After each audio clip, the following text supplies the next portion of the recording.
Langsung saja kita ke Pak Abdullah, karena tadi Anda juga menyebutkan mengenai ini terjadi karena adanya operasi intelijen. Kesannya ini mengarah ke otoritas Datanya negara, mana, Pak Abdullah?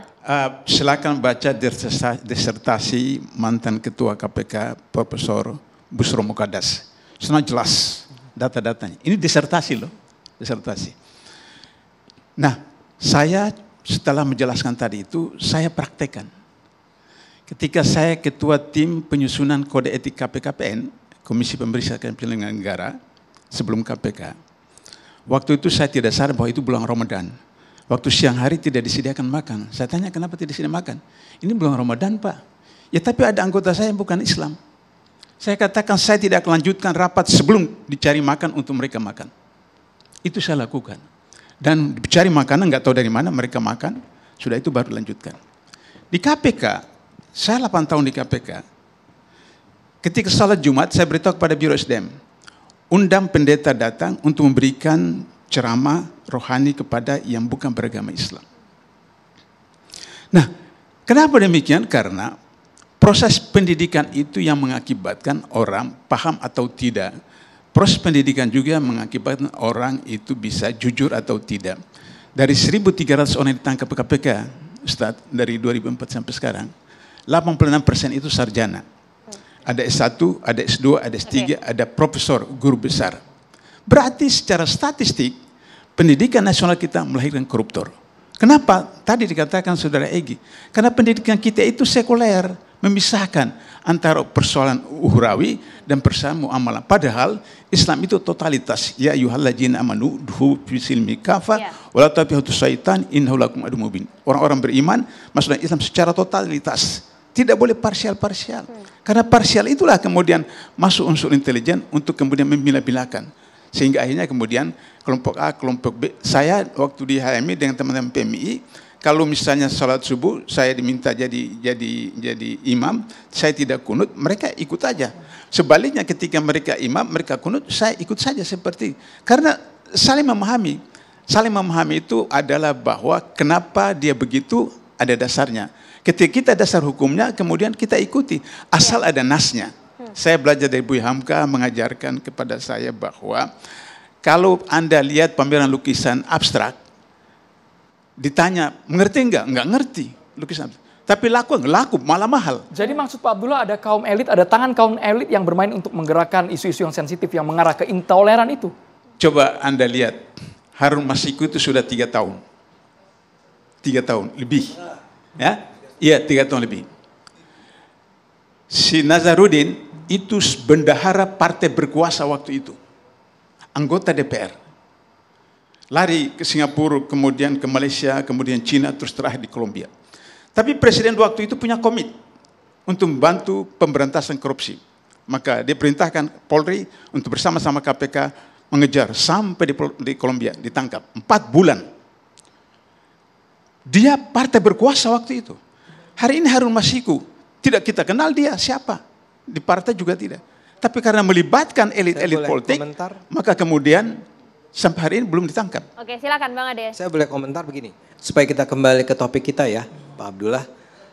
Bisa nggak kemudian disimpulkan bahwa artinya di belakang pelarangan-pelarangan gereja, tekanan-tekanan terhadap pembangunan rumah ibadah, bahkan barangkali juga tekanan terhadap Ahmadiyah, terhadap juga Muhammadiyah, itu sebetulnya ada kekuatan besar dalam pandangan Anda ya, ada kekuatan besar yang sebetulnya ingin menjadikan kelompok-kelompok ini memecah belah umat Islam lawan negara, lawan juga umat beragama lain. Jadi sebetulnya pelarangan-pelarangan rumah ibadah ini bukan sesuatu yang natural, bukan sesuatu yang datang dari dalam diri masyarakat sendiri, tapi memang ada kekuatan di belakangnya. Kira-kira begitu nggak Pak? Ya, kan tadi saya bilang tidak ada satu gerakan di dunia ini yang tidak terlibat operasi intelijen. Karena ada proyek. Ada proyek. Kalau misalnya aman-aman saja, ya tidak ada proyek. Maka perlu ada. Ya coba, Pak Ade, narkoba itu dari tahun berapa? Katakanlah pusatnya di Aceh. Aceh itu berapa ribu hektar sih? Kalau semua pasukan berseragam, 1 hari, 1 pekan, 1 bulan, datang ke kebun itu, Bapak, selesai kan? Tapi kalau itu dilakukan maka tidak ada lagi proyek. Pak Abdullah, kalau itu barangkali memang kita juga curiga kan, apakah di belakang sindikat narkoba itu ada kekuatan yang lebih besar? Kita kurang lebih selama ini mengatakan pasti ada. Kemudian ketika kita bicara tentang Harun Masiku dan seterusnya, kita juga akan bicara hal yang sama. Ini pasti ada kekuatan-kekuatan yang untouchable. Buat saya yang baru dari analisisnya Pak Abdullah adalah bahkan juga penindasan, pelarangan gereja, Ahmadiyah, Syiah, jadi konflik-konflik agama di Indonesia ini, menurut Pak Abdullah juga di belakangnya ada sebuah kekuatan yang memang ingin agar Indonesia ini terpecah belah. Buat saya ini sebuah pandangan yang baru sama sekali buat saya, dan buat saya ini apa ya? Saya mau bilang jenius gitu, brilian gitu. Pemikiran yang sehingga saya bisa mengatakan bahwa wahai mereka yang melarang rumah ibadah, yang beramai-ramai di Cilegon, di segala macam, Anda harus tahu loh bahwa di belakang Anda itu ada pihak-pihak yang akan diuntungkan kalau Anda terus-menerus melakukan penindasan terhadap umat Kristen. Atau barangkali di daerah lain umat Kristen terhadap umat Islam. Boleh 1 menit. Seperti juga dulu di Ambon barangkali Pak ya. Iya, kalau di Ambon itu jelas saya tahu siapa yang otaknya itu. Kita bersaudara Muslim Kristen, hubungan pela. Tiba-tiba kemudian terjadi itu saling berbunuh-bunuhan seperti itu. Karena ada operasi intelijen seperti itu. Jadi Pak Ade bisa datang ke Google, baca buku saya, Membedah Keberagaman Umat Islam di Indonesia menuju Masyarakat Modern. Di situ saya jelaskan ada 1.500 halaman. Jelaskan seperti ada data versi Pak Abdullah ya Pak ya? Silakan Bang Mustafa. Sebenarnya data ini sudah diungkap oleh Pak Aceh Manulang almarhum, bahwa di Indonesia ini bercokol 60.000 intelijen asing yang dia membayar intelijen dalam negeri, yang mereka menyamar sebagai dosen, guru, mahasiswa, wartawan. Itu sudah diungkap sama Pak Aceh Manulang, dan mereka ini bekerja sangat TSM, terstruktur, sistemik, dan masif, mengendalikan Indonesia ini dari belakang. Terorisme, radikalisme, intoleransi, memang mereka di belakang mereka ini. Kita nggak sadar tentu, maka saya maklum ketika kemudian ini nggak terjawab, misalkan nih, hampir jawabannya sama antara menghentikan kegiatan ibadah Kristen itu ada dianggap nggak jelas pula menurut saya persoalannya, kenapa mereka harus menghambat orang Kristen beribadah. Lalu di Islam juga sama, kenapa orang mendirikan masjid juga ada yang ceramah dibubarkan, masalahnya apa? Nggak jelas juga. Kalau sudah tersentuh intelijen, angkat tanganlah, nggak bakal mampu kita. Ini yang pertama. Yang kedua, saya ingat bukunya Al-Ghazali, Ihya Ulumuddin, mengatakan demikian. Saya waktu itu nggak paham maksudnya ini. Katanya yang rusak, masyarakat kalau rusak nih, penyebabnya itu penguasa.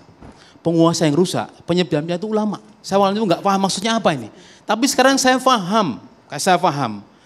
Memang ini ujungnya sebenarnya ulama ini. Menurut saya kesalahan pertama memang ulama. Ketika mereka tidak bisa menasihati umaro, rusaklah pemerintah itu. Maka masyarakat rusak ini kita boleh menyalahkan penguasa. Maka Baltasar Gracian ini seorang ahli politik mengatakan, kelebihan seorang penguasa itu karena dia bisa berbuat baik. Dulu Pak Harto membuat yayasan namanya Amal Muslim Pancasila, membangun ribuan masjid di Indonesia. Nggak ada yang berani membantah, nggak melawan karena dia penguasa. Waktu Orla kita yang berbeda dipaksa sama. Sekarang kita suruh menghormati yang berbeda. Berubah sama sekali, kita nggak siap. Sehingga apa? Kita kan nggak siap pendidikan tadi. Sehingga kita juga melakukan hal-hal yang nggak lazim.